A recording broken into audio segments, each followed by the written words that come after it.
What is up guys, Speed here, and today we're going to be looking at SUMAIL's Luna. This is one of the most popular heroes for the Team OG, one of the best teams in the world right now, and they've been having quite a lot of success. I believe SUMAIL has won his last 3 professional matches on Luna, so I'm going to be giving you all the tips and tricks I've learned from SUMAIL within this video, and yeah, hopefully you guys can learn to play this hero at quite a high level. And yeah, if you're excited for that, like the video, and let's get this video to around at least 2,000 likes. I think that's a pretty reasonable goal. And quickly, I just want to mention for everyone who is interested and enjoys my Dota 2 content and is trying to get better, if you guys are Earthshaker players or Earthspirit players, I'm making a new course every single day, or a new video every single day, just like cranking for the gameleap website. I'm putting in so much effort, and you're going to get a ton of educational content that you simply do not get here on YouTube. So yeah, if you like what I do here, and you have some extra money to spare, I recommend you click the link down below right now, give it a shot, and let me know what you think in Discord. Alright, getting into Luna, there's a very important thing we have to discuss first, because a lot of players wouldn't get this or think about it, and it's going to be the reason why you have a terrible game. You're going to pick Luna, you're going to go 0-10, you're going to be like, Speed! You're wrong. Well, I'm here to tell you that if you pick Luna, you need a good laning stage. You need a hero that protects you in the lane. Now the reason why I say this is if we look at OG's draft right off the back, you're going to see that they instantly lead with this Enchantress. Now, they've done this multiple times now. I actually think they did it almost every single time they picked the Luna. And this is important to note because Luna's early laning stage is pretty bad. Luna can get run at, yeah, she's pretty squishy, and therefore she'll have a bad laning stage. And because of that, you need some sort of lane dominator to protect this hero. Enchantress is a great example for a plethora of reasons, right? You have your Impetus, you have your Enchant. You'll also benefit from the Lunar Blessing that Luna gives, and therefore a hero like Enchantress, or Bane, or Undying, or Treant that can protect the Luna for as long as possible is basically a necessity when it comes to playing this hero. On top of that, because you guys have been asking for a bit of drafting tips, I'll go over the rest of the draft because it is important as well. Just look at the rest of their heroes. What do they all naturally do? Kunkka, Magnus, and Nyx Assassin. They're all frontliners who initiate fights. Why is this? Because Luna can't do that. She can't do it at all. It's her biggest weakness. Luna hates chasing people, she can get kited, and therefore when OG picks Luna, they make sure they have these strength or agility cores that can set up kills for her, right? They can frontline, tank the damage, right? They make space for Luna, they defend towers, right? Nyx Assassin, Magnus, and Kunkka are really good at defending towers and taking these early game fights, right? Tanking the damage, which is really good for a Luna who can fight, with the build that SUMAIL goes, but generally might get run over. So just keep that in mind, guys. You want to have a dominant laning support and frontline initiators to make this hero work. Let's get into his starting item build next. So he went for the 3 tangos build, and this is a lot of stats, right? We have a circlet, a fairy fire, a slippers of agility, 2 branches, and 3 tangos. Now this isn't a lot of regen, and you'll see that he has some tangos queued up, so he does plan on buying more, but it's very important to note that in general, right? In general, your goal as Luna is to find a good laning stage. And I know I've said this a couple times now, but if you don't, even having a lot of regen won't secure you to lane. You're probably going to get bullied or even just killed. Now, the cool thing about this build is when you take the Lunar Blessing, which gives you 15% more bonus damage, right? You have 67 damage, which is insane. On top of that, it's actually giving his Enchantress, right, Novetail, 7 more damage, which is a lot, right? This is a pretty impressive number. And I really like this in tri-lanes, which you'll eventually see come out. OG will often run tri-lanes around the Luna because they benefit very much from the Lunar Blessing. Getting into the laning stage, there honestly isn't too much to do. The main thing you want to focus on with this hero is simply pulling creep aggro and avoiding too many early engagements. Your short range and squishy nature makes you pretty bad at trading early on. It's primarily the short range because you actually do have decent armor and, as I said, decent damage, but really it's just so awkward to get up to people and you don't have the built-in stout shield that melee heroes have. And because of that, you're going to see him constantly pulling creep aggro. This is important on every carry hero, but I would definitely say it's specifically important on squishy heroes like Luna. Moving on from there is where we see some deviation from, I would guess I'd say that the standard pro Luna that we've seen as of late. Now I know a lot of Lunas and pubs still were maxing Lucent Beam.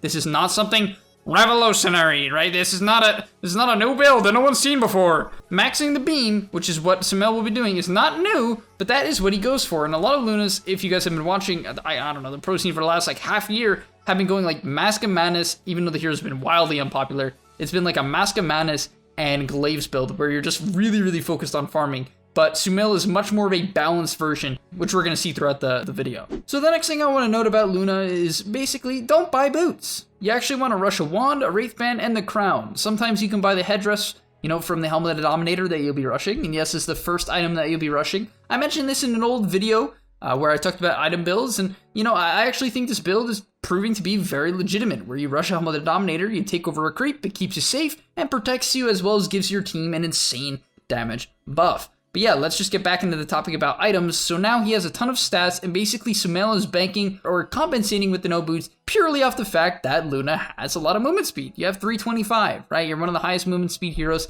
in the game, and because of that, he buys raindrops, he buys stats, he even bought a mango, and his goal is actually to be somewhat of a lane dominator by taking the second point at Beam, because Beam goes from 75 damage to 150, and basically this makes Luna a pretty strong laner. I've even seen Coddle Luna as of late, and it's pretty powerful.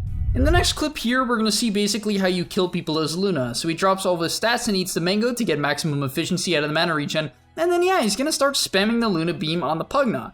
And this is basically your goal with this item build, because you have a lot of mana regen built into it and you buy mangoes, you basically can spam your Q and do a bunch of damage. You're trying to chip them down and set up a kill later on. That's about it. It's really, really straightforward.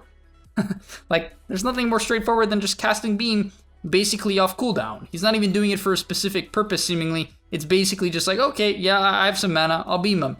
And because of that, he eventually sets up for a kill, where OG Saksa is able to wrap in with a good stun, and they're able to eventually secure the kill. The next thing I want to mention about your ulti, which is the next thing we should get into, is this version of Luna does take ulti at max. Of course, because it's based off your Lucent Beam level, it makes sense if you're maxing Beam, you're going to take your ulti. Now in this clip here, you might be like, Speed, why wouldn't SUMAIL ulti here? Because he actually doesn't ulti here, right? It seems really good. There's no creep wave around. Because you don't really want to cast Eclipse on multiple targets. While it can be okay, and that's an option, especially when you get more levels, I would say earlier on into the game, it's much better if you can find people isolated. So you're going to see he doesn't go for it here. He understands that the beams would get separated too much, right? The damage would be split, and it wouldn't work out. So really try to look for single target heroes that you can burst with your ultimate. It's the best case scenario.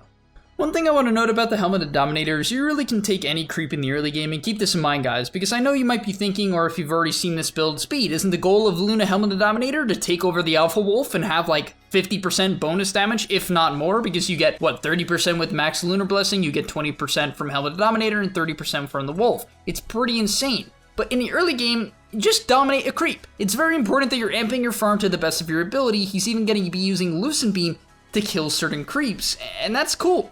Right? Don't just wait for the god creep, otherwise you're going to slow down your farm significantly in that entire duration. On top of that, do understand that just because you're going this build that makes you pretty tanky, that you shouldn't just continuously fight. You're going to see that he's primarily going from camp to wave to camp to wave. This is the standard farming carry playstyle, and he's even willing to TP across the map from his team. A fight was going on bottom, and SUMAIL TP'd top. So yes, this version of Luna is still primarily a farmer. While it might seem like you're a fighter with the Helmet of Dominator and of course the Max Beam, I definitely think you should focus at least until you get 1 or 2 items. I would say Treads is a decent place to be, to not fight, right? Or at least only take fights that are very advantageous. However, if we look at the team of Nigma, it's a terrible Luna game. It really is. They've hard counterpicked her in the early game. Her ultimate will do nothing. It will just hit a bunch of units. It will hit their Visage Birds and the Lycan units, and therefore, she'll do nothing. So instead, he goes for the split pushing style, which makes a ton of sense in this game. Upcoming here next, we're going to see a very impressive fight coming out from SUMAIL. So he currently has the Centaur dominated. We'll be paying attention to that. The fight's going to lead in, and primarily what you're doing in these early fights is focused on your Lucent Beam. So, whenever you walk into these fights, you're always going to lead with the Lucent Beam. You're trying to keep this spell off cooldown. That's why you max it. If it's not coming off cooldown or you're not spamming it, you're playing the hero wrong. He also is able to follow up I believe an RP with a Centaur Stomp onto the Visage, which allows him to secure the kill. GH on the Air Spear rolls in, so he pops his ultimate, and they're able to take a really good fight after beaming the Pugna to secure yet another kill. After that though, he's instantly back to farming, and this is the key to playing this version of Luna. Only take fights that are very advantageous, make sure you are not frontlining, right? Your goal is not to go for some sneaky Eclipse, right? This is not American Ninja Warrior, right? Even, it's just not what it is. You want to be staying in the back, spamming your Lucent Beam, and not actually be that focused on your right clicks. Your right clicks in the early game are very, very underwhelming because you have to go in melee range basically to use them. The next thing I want to briefly note as a quick little side point is that Luna is very good at roshing. If your team has any sort of semblance of Rosh heroes, it doesn't even matter if they're not god heroes. This game, like, who really takes Rosh on their team? Kunkka's not great, Enchantress is okay, Magnus is fine. It's not that great. but you can take it. Why can you take it? Well, because you give a ton of damage to all your teammates. I do want to note though that, guys, he maxed Moonglaves before taking another point in Lunar Blessing. It's just very important for farming, so I like this build a lot. You go 4-0-2 into 4-4-2. On top of that, I would like to note that in this game in particular, he actually skipped Eclipse. I would definitely say that you do not have to skip Eclipse at level 2, but it doesn't scale insanely well. It's definitely okay, it does increase your beams by 3, but at the end of the day, if you are playing more of a farming style and Eclipse is a trash game, right, let's say, I don't know, you're against like a Brood Lycan, similar to this game, maybe you don't want points in Eclipse and you'd rather farm faster to hit a later timing. In this next upcoming engagement here, we're going to see the priorities of him when it comes to using Eclipse. So the fight breaks out, and the enemy team's Visage gets pulled back in. It's very important to note here that he immediately commits his Eclipse. The reason for this is that he knew that a Crep would come out from the Pugna, and therefore securing a kill right off the bat of the fight with your Eclipse is just a good idea. As I said, guys, you want to just try to isolate people and burst them. That's the goal of Eclipse. Start the fight on a good note. That is the goal of the spell. You don't have to hit 5 heroes with it. It's not Ravage, it's not Black Hole, it's Eclipse. And then with the great RP from the Magnus, they're able to easily secure the fight. And this is kind of why you want a Kunkka and a Magnus. They're able to frontline and initiate, right? Why was he able to get a good Eclipse in that fight? Think about it, guys. It's because of the Kunkka X. Why is he able to get more damage and right clicks off here when he isn't really that farmed? I mean, he is farmed. He's quite farmed. But he's not like insanely farmed, right? He doesn't have a Manta Scotty Butterfly, right? So why is he able to do damage? Because of a good RP. So, you know, clumping people together and controlling them, it makes Luna's high damage actually worth something. And yeah, the beauty of Luna is if you ever take a good fight after taking your Aegis around the enemy team's base and you have an Alpha Wolf, you instantly kill their base. You're basically Lycan, maybe even slightly faster in some cases. It's pretty nuts. On top of that, let's briefly discuss his talent choices. And this is one of my favorite things to see. He actually takes 350 cast range, and at level 15, he takes minus 3.5 seconds Lucent Beam cooldown. The reason why this is cool is it's not what you would expect to see from a Luna. It's really not. You would expect to see her go attack speed and movement speed, right? And play around the right click. But that's not the purpose of this Luna. And the funny thing is, he's not even going Ags, right? You might be like, oh, the speed, this is the Ags build.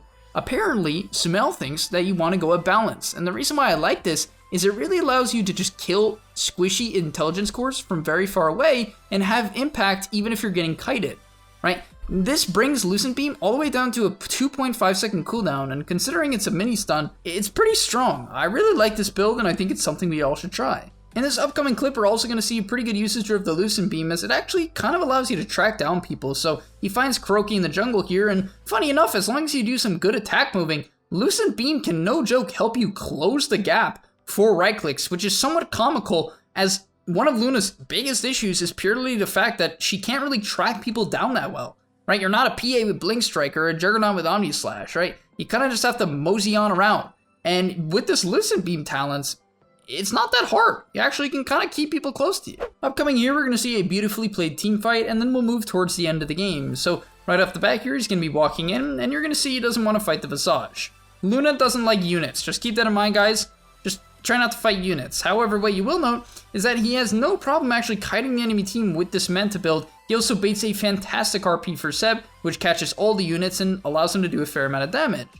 However, he does end up dropping low and uses his Q to purge all of the Jakiro spells, and from a long range, he's able to help secure the kill onto the Jakiro. And really, from the outset of the fight, he kind of just does his own thing, right? So the Earth Spirit goes on him, he realizes, okay, this guy isn't much of a threat, and with 2 Lucent Beams, he secures the kill. And finally, to end off the fight, after lifestealing off some camps and pushing in a creep wave to heal up, it's very funny, but yeah, with this haste rune, he's able to close the gap with the Eclipse, come around the back, find the Jakiro and the Visage, clean up the fight, and win it for the team. And yeah, I really like the item build that he goes. So once again, talent build, he's going to take the 100 Lucent Beam damage. You can very clearly see where his mind goes with this, talent tree. And then on top of that, I really like this build. Helm of the Dominator, Manta into Satanic. I think it's very reliable, it's well balanced, and I think this can work every single game. And that's going to be all, folks. Because of this really strong item build that makes Luna a super big aura carrier, but also an absolute tank that does a ton of damage, she's able to live this really dangerous gank. Super good familiar stunts from Weehaw are just simply not enough when the Satanic gets popped, and sure, the enemy team tries to kite, but they committed a lot onto him, right? The Lycan Wolf form, now a BKB, a ton of initiation spells, and that's going to be all, right? They couldn't kill the Luna. You provide a ton of damage to your team. I mean, seriously, we can look at the Kunkka right now, and he's just casually buffed by 30% damage, and armor by 30% as well. and it really just adds up for your team. It's pretty insane how you look at these numbers, and sure, he's empowered, but you can tell how cool this design of an OG draft is. It's just based around buffing basically base damage. And that's going to be another game. So if you guys are interested in trying out Luna, I definitely recommend it. I think this hero has a lot of potential right now. It's super good at sieging. It has a pretty solid laning stage if you pair it with a strong laner. And yeah, I think as long as you fulfill the drafting requirements that I recommended within the early stages of this video, you're going to have a really good game. So thank you guys for watching. I hope you enjoyed, and I'll see you in the next one. Before you leave, just want to say a quick message. If you're trying to get better at Dota or you just enjoyed that video, I know this is pretty general, and you're going to hear this quite a bit from me, but I recommend you sign up to gameleap.com. Why? Because I put a lot of effort into the content over there, and generally the effort I do there is different from the content you're going to see here on YouTube. It is different. In fact, I usually go a lot more in depth on topics or into niche topics that help you get to the next level even faster, because on YouTube, I often have to keep it more mainstream, and that's even why I'm putting it at the end of this YouTube video. That's why this is at the end, because a lot of people just watch 5 minutes, they skip through just for like the dopamine spike. But if you are interested in actually getting better at Dota, I recommend you go to the description down below, get your discount right now by clicking the link, sign up, use the discount code that you're gonna see there, and I hope to see you there right now. So click it, and yeah, thanks for watching.